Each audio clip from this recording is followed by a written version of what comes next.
कोकणातील देवगड गावातील इनामदारांचा तो विशाल वाडा आजही भूतकाळातील वैभवाची साक्ष देत उभा होता. पण त्या वाड्याच्या भिंतीवर एक उदासी पसरलेली होती. आजचा दिवस इनामदार कुटुंबासाठी खूप मोठा होता. दादासाहेब सदाशिवराव इनामदार यांच्या वयाला 75 वर्ष पूर्ण होत होती. वाड्याच्या विस्तीर्ण अंगणात मंडप सजला होता, पण लोकांच्या चेहऱ्यावर तो आनंद नव्हता. विक्रांत, सगळी तयारी झाली का? पाहुणे यायला सुरुवात झाली का?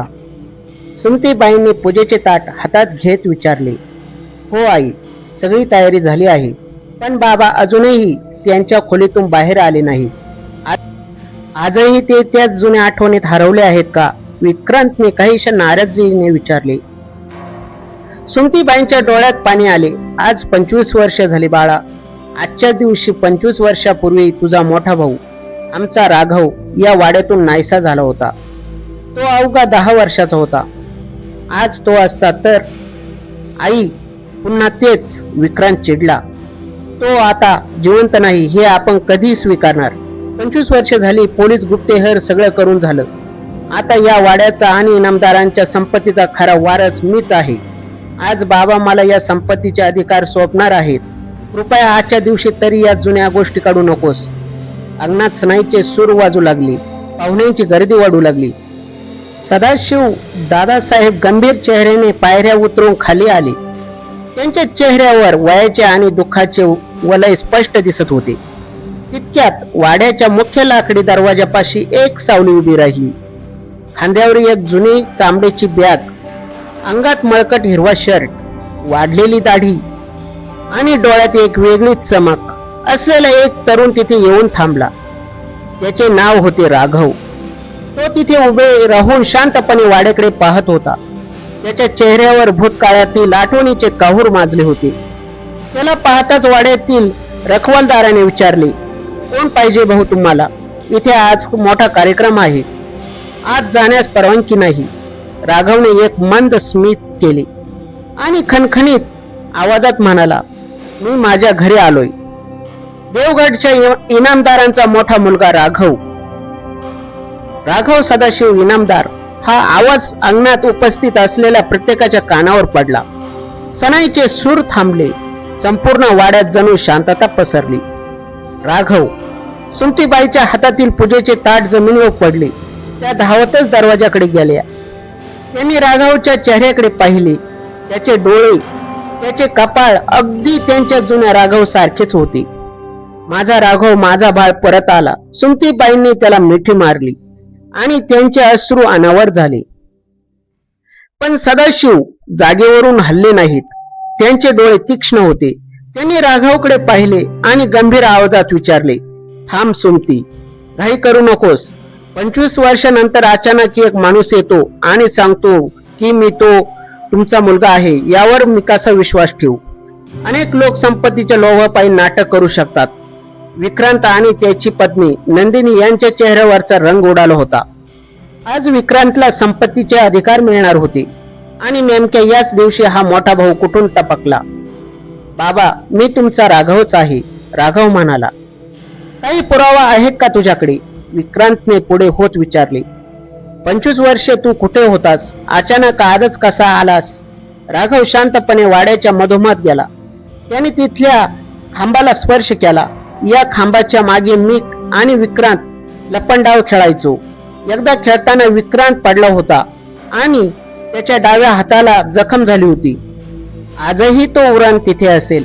आणि बाबा, तुमच्या खोलीत त्या कपाटाच्या मागे एक गुप्त कप्पा आहे, जिथे तुम्ही तुमचे महत्वाचे दस्तऐवज ठेवतात. हे मला माहित आहे, कारण लहानपणी मी तिथे लपलो होतो. राघवच्या या शब्दाने सदाशिवरावांना धक्का बसला. हे रहस्य केवळ घरातील अत्यंत जवळच्या लोकांनाच ठाऊक होते. पण एवढं पुरेसे नाही, नंदिनी म्हणाली. हे कोणीही माहिती काढून सांगू शकतं.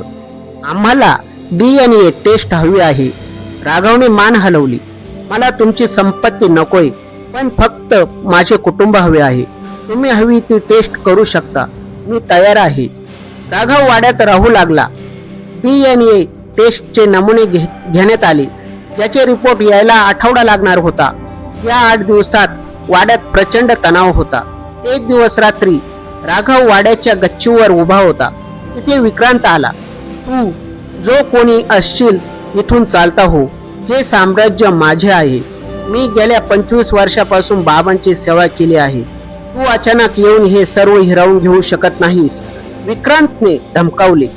राघवने विक्रांतच्या खांद्यावर हात ठेवला. विक्रांत, तुला आठवतंय का त्या रात्री काय झालं होतं? 25 वर्षापूर्वी ज्या रात्री मी हरवलो होतो. विक्रांतचा चेहरा पांढरा पडला. मला काय माहित तू जंगलात गेला होतास आणि हरवलास.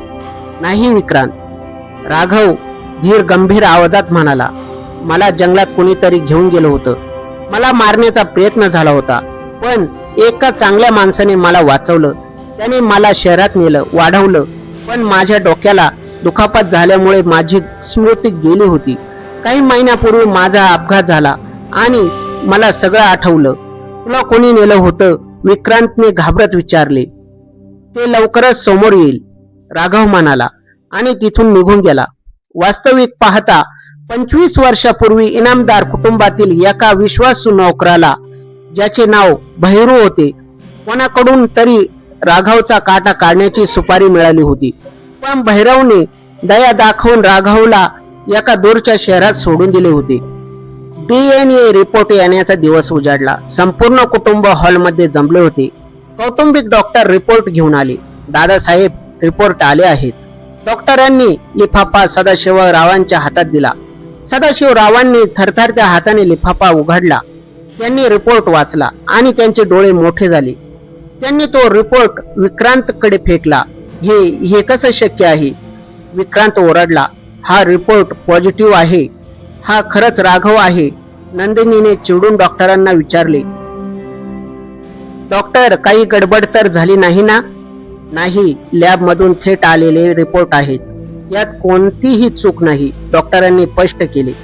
सुमतीबाईंच्या आनंदाला पारावार राहिला नाही. त्यांनी राघवची आरती ओवाळली. सदाशिवरावांच्या डोळ्यातही अश्रू आले. त्यांनी राघवला जवळ घेतले. मला माफ कर बाळा, मी तुझ्यावर संशय घेतला. पण खेळ अजूनही संपला नव्हता. त्याच रात्री वाड्याच्या मागच्या पडक्या खोलीत विक्रांत आणि नंदिनी एका गुंडाशी चर्चा करत होते. तो जिवंत कसा राहिला? तू त्याला 25 वर्षापूर्वी संपवलं होतंस ना? विक्रांतने गुंडाला कॉलर धरून विचारले. तो गुंड दुसरा कोणी नसून म्हातारा झालेला भैरू होता. त्याला विक्रांतने पुन्हा बोलावले होते. छोटे मालक, मी त्याला सोडलं होतं. मला वाटलं होतं तो कधीच परत येणार नाही, पण आता तो आलाय तर त्याला कायमचं संपवावं लागेल, भैरू म्हणाला. पण त्यांना हे ठाऊक नव्हते की राघव त्यांच्या मागेच उभा होता आणि त्याने आपल्या मोबाईल मध्ये हे सर्व संभाषण रेकॉर्ड केले होते. दुसऱ्या दिवशी सकाळी राघवने सर्व कुटुंबाला हॉलमध्ये बोलावले. बाबा, मला तुम्हाला काही दाखवायचे आहे. राघवने आपला फोन काढला आणि रात्रीचे ते रेकॉर्डिंग प्ले केलं. विक्रांत आणि नंदिनीचे संभाषण ऐकून सदाशिवराव आणि सुमतीबाईंना मोठा धक्का बसला. विक्रांत, तू तुझ्या स्वतःच्या भावाला मारण्याचा कट रचलास? लहानपणीही तूच त्याला दूर घालवलास. सदाशिवराव रागाने थरथरू लागले. हो, विक्रांत मोठ्याने हसला. कारण लहानपणापासून सगळे फक्त राघव राघव करत होते. बाबा, तुम्ही कधी तुमचे मला मानलेच नाही. मला नेहमी दुय्यम स्थान मिळाले, म्हणून मी त्याला वाटेतून बाजूला केली आणि आता तो पुन्हा आलाय तर मी त्याला सोडणार नाही. विक्रांतने खिशातून बंदूक काढली आणि राघववर रोखली. पण राघव घाबरला नाही. तो शांतपणे पुढे गेला. विक्रांत, बंदूक खाली ठेव. पोलीस बाहेर उभे आहेत. इतक्यात पोलीस वाड्यात घुसले आणि त्यांनी विक्रांत व भैरूला ताब्यात घेतले. विक्रांत ओरडतच राहिला, पण कायद्याच्या कचाट्यातून तो सुटू शकला नाही. नंदिनीलाही तिच्या कृत्याची शिक्षा मिळाली. वाड्यावर पुन्हा एकदा शांतता पसरली. पण यावेळेस ती दुःखाची नव्हती, तर सत्याच्या विजयाची होती. सदाशिवरावांनी राघवच्या डोक्यावर हात ठेवला. राघव, मला अभिमान आहे तुझ्यावर. तू या घराण्याचा खरा वारस आहेस, केवळ रक्ताने नाही तर तुझ्या कर्तृत्वाने. राघवने आपल्या आई वडिलांचे पाय धरले. 25 वर्षाचा वनवास संपला होता. हरवलेला वारस अखेर आपल्या हक्काच्या घरात, आपल्या माणसात परत आला होता. देवगडच्या इनामदारांच्या वाड्यावर आता आनंदाची नवी पहाट उगवली होती. कथा आवडल्यास लाईक, शेअर आणि सबस्क्राईब करायला विसरू नका. धन्यवाद.